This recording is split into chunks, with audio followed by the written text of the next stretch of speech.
नमस्कार, मैं जितेंद्र चतुर्वेदी। प्रधानमंत्री नरेंद्र मोदी अपने समर्थकों की सबसे बड़ी शिकायत दूर करने जा रहे हैं। सवाल यह है कि कौन सी शिकायत? तो वो जो है वो सीधे तौर पर राहुल गांधी और सोनिया गांधी से जुड़ी हुई है। ये लगातार उनके जो समर्थक हैं वो कहते रहे हैं कि साहब कई सारे मामले हैं जिसमें ऐसा लगता है कि सरकार इन लोगों पर कोई कार्रवाई नहीं करना चाहती। मसलन नागरिकता के मसले में तमाम सारे दस्तावेज मौजूद है, लेकिन फिर भी सरकार ढुलमुल रवैया अपनाए हुए। नेशनल हेराल्ड के मामले में भी यही है।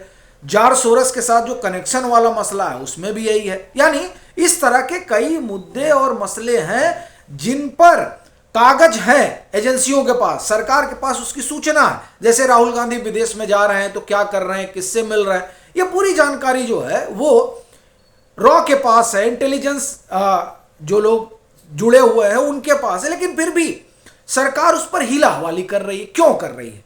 पिछले 10 सालों से क्या वजह है कि इन लोगों को बचाया जा रहा है? ये जो सवाल है, ये सवाल उठ रहा है लगातार।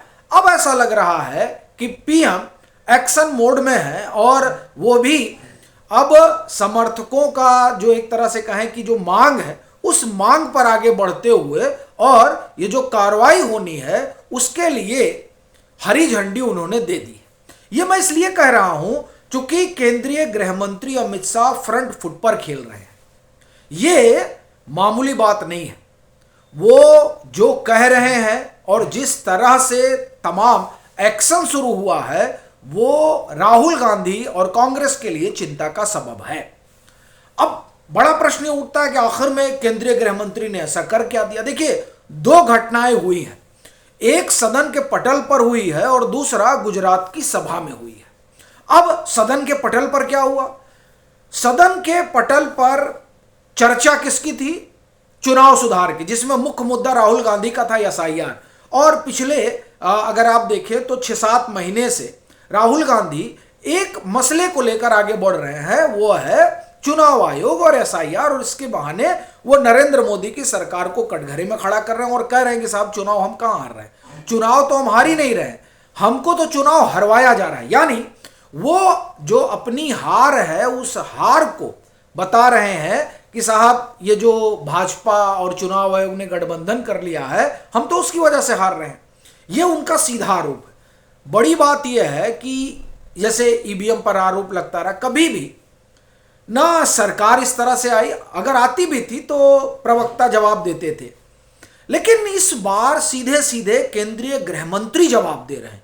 इसका मतलब यह हो गया है कि राहुल गांधी की मुसीबत बढ़ने जा रही है। क्योंकि जिस तरीके से गृह मंत्री उतरे हैं उससे लग रहा है कि मामला जो है वो बिगड़ रहा है और ठीक से बिगड़ रहा है। ये क्यों कह रहा हूं उसे एक एक करके आप सुनिए। सदन में जब गृह मंत्री के बोलने की बारी आई तो उन्होंने सीधे सीधे तमाम सारी जो बातें हैं वो बताई, राहुल गांधी का जो झूठ है उसको उजागर किया और नाम लिया सोनिया गांधी। इसका मतलब यह हुआ कि सोनिया गांधी के लिए मामला गंभीर हो गया है। उन्होंने क्यों नाम लिया? इससे पहले केंद्रीय गृह मंत्री ने कभी सोनिया गांधी का नाम नहीं लिया था। जेपी नड्डा ने लिया था लेकिन नाम नहीं लिया था। जेपी नड्डा ने इशारों में कहा था। देखिए, जो कद्दावर नेता है बीजेपी के, वो राहुल गांधी हो या सोनिया गांधी हो, उनका नाम लेते नहीं है। चाहे वो जेपी नड्डा, चाहे प्रधानमंत्री नरेंद्र मोदी या केंद्रीय गृह मंत्री अमित शाह, नाम नहीं लेते। सोनिया गांधी पर जब आरोप लगा था जॉर्ज सोरस फंडेड जो संगठन है उसमें उनके होने का, तब भी जेपी नड्डा ने नाम नहीं लिया था। नाम अगर कोई, जैसे नाम निशिकांत दुबे इस पर खूब बात करते हैं सदन में, तो वो नाम लेते हैं, और भी नेता हैं वो नाम लेते हैं, लेकिन इन लोगों ने नाम नहीं लिया था। यह पहली बार होगा जब केंद्रीय गृह मंत्री सदन के पटल पर सीधे सीधे सोनिया गांधी को कटघरे में खड़ा कर रहे हैं। उन्होंने क्या कहा? उन्होंने कहा कि साहब देखिए, ये लोग बात करते हैं कि घुसपैठिए हैं और जो है मतदाता सूची में उनका नाम चला जाता है। तो उन्होंने उदाहरण सोनिया गांधी का दिया। उन्होंने कहा कि देखिए, अभी मामला आया है कि नागरिकता मिली कब, और नागरिकता मिलने से पहले मतदाता सूची में नाम चला गया, तो सोनिया जी को जो है बाकायदे कोर्ट ने नोटिस भेजा है। ये सुनते ही पूरी कांग्रेस जो है वो हिल गई। अगर आपको दृश्य याद हो, नहीं याद हो तो मैं आपको ध्यान दिलाता हूं, केसी वेणुगोपाल खड़े हो गए और पूरी तरह से भड़क गए, राहुल गांधी सामने बैठे हुए थे। यानी एक बात तो केंद्रीय गृह मंत्री ने साफ कर दी और उन्होंने कहा कि मैं कोई जजमेंट नहीं पास कर रहा हूं कि सोनिया गांधी ने ऐसा किया होगा, नहीं, मैं ये बता रहा हूं कि कोर्ट ने नोटिस भेजा है कि साहब नागरिक हुए 83 में और मतदाता सूची में नाम 80 में कैसे आ गया, तो ये कारण बताओ, नोटिस आया है। मैं तो नोटिस की बात कर रहा हूं, मैं जजमेंट नहीं दे रहा हूं, लेकिन जब जजमेंट आएगा तो इसी सदन में मैं उसकी भी चर्चा करूंगा। ये देखिए, ये महज इत्तेफाक नहीं हो सकता है कि इस तरीके से सीधे सीधे केंद्रीय गृह मंत्री फ्रंट फुट पर आकर खेल रहे हो। इसका मतलब यह है कि मामला एकदम स्पष्ट है, तिहाड़ भेजना है। और ये देखिए, ये अनायास नहीं कहा जा रहा है, ये पीएम जो है एक तरह से कहा जाए कि अगर पीएम नहीं चाहते इस दिशा में काम हो तो केंद्रीय गृह मंत्री नाम लेके बोलते भी नहीं। बहुत लोग हैं बोलने के लिए, भाजपा में लोग बोलते, लेकिन जब अमित शाह बोल रहे हैं तो इसका मतलब यह है कि वो होना है, उसमें आप कुछ किंतु परंतु नहीं कर सकते हैं। अब आप देखिए, आपको हमने एक मामला बताया, गुजरात में जो सभा में केंद्रीय गृह मंत्री ने बोला, उसमें उन्होंने यही कहा कि राहुल गांधी हमसे पूछते हैं मैं चुनाव क्यों हार रहा हूं, यानी कांग्रेस चुनाव क्यों हार रही है। कांग्रेस चुनाव इसलिए हार रही है क्योंकि वो ये समझ नहीं पा रही कि जनता चाहती क्या है।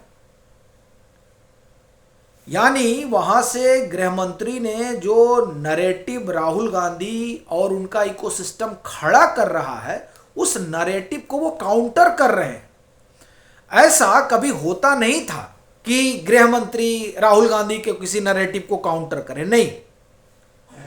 अब जिस तरह से मोर्चा खुला है, ये मोर्चा अनायास नहीं खुला, ये मसला सिर्फ काउंटर करने का नहीं है, ये मसला ये है कि राहुल गांधी को ये बता और दिखा देना है कि राजनीतिक जमीन क्या है। और इस राजनीतिक जमीन को दिखाने के लिए कई सारी चीजें चल रही हैं। वो क्या है? नेशनल हेराल्ड के मामले में खूब चर्चा चल रही कि नहीं नहीं नहीं क्या कर लिया इन्होंने, और एक तरह से कहा जाए कि घुटने ही टेक दिए इन लोगों ने। लेकिन नहीं, आप तुषार मेहता ने जो दिल्ली हाई कोर्ट में कहा है वो सुनिए। मतलब ये खूब शोर शराबा हो रहा है कि कैसे वो खारिज कर दिया गया। अब देखिए, वो तो राउज एवेन्यू कोर्ट ने संज्ञान लेने से मना कर दिया, तो आप आपको कुछ कर सकते नहीं है। लेकिन जब उसे दिल्ली हाई कोर्ट में चुनौती दी गई तो उसमें क्या आर्गुमेंट रखा गया? उसमें सीधा सीधा कहा गया कि भाई जिस मामले का संज्ञान हाई कोर्ट और सुप्रीम कोर्ट ले चुका है, उसका संज्ञान लेने से कैसे राउज एवेन्यू कोर्ट इनकार कर सकता है? और अगर कोर्ट कह रहा है कि नहीं इसकी जांच होनी चाहिए, और यानी हायर जुडिशरी कह रही है और लोअर जुडिशरी कह रही है कि नहीं एफआईआर नहीं हुआ तो इसलिए हम इसको मानेंगे नहीं, फिर तो बड़ा कॉन्ट्रडिक्शन हो जाएगा। ये वहां पर तुषार मेहता ने बात रखी। और ये ध्यान रखिएगा कि आप में से कई एक लोगों को इसकी सूचना नहीं होगी। पूरी तैयारी थी, चूंकि ईडी ये मानकर चल रही थी कि इनको जो है कस्टडी में, जैसे ही चार्जशीट का संज्ञान लिया जाता वैसे ही जो है राहुल गांधी को उठाना तय था, कोई बस्ता नहीं, सब कुछ तैयारी थी। ये सिर्फ इसी पर निर्भर था कि चार्जशीट का संज्ञान लिया जा रहा है या नहीं लिया जा रहा है। इस तरह की आप कहें कि योजना थी। अगर छोड़ना ही होता तो ये दिल्ली हाईकोर्ट क्यों जाते, और दिल्ली हाईकोर्ट में इस तरह की नूरा कुश्ती क्यों होती, या फिर ये अलग से एफआईआर क्यों दर्ज कराई जाती इकोनॉमिक ऑफेंस विंग में? ये देखिए, ये जो अभी गृह मंत्री कर रहे हैं, देखिए जब अमित शाह किसी चीज को अपने हाथ में लेते हैं तो ये 2019 से लोग देख रहे हैं कि क्या होता है। 370 चला गया, और जहां कहा जाता था कि नदियां बह जाएंगी, ब्लड बॉथ हो जाएगा, वो सारे के सारे वहीं बैठे रह गए। कोई नदी वदी नहीं बही, किसी की हिम्मत भी नहीं हुई कि एक पत्थर तक फेंक दे।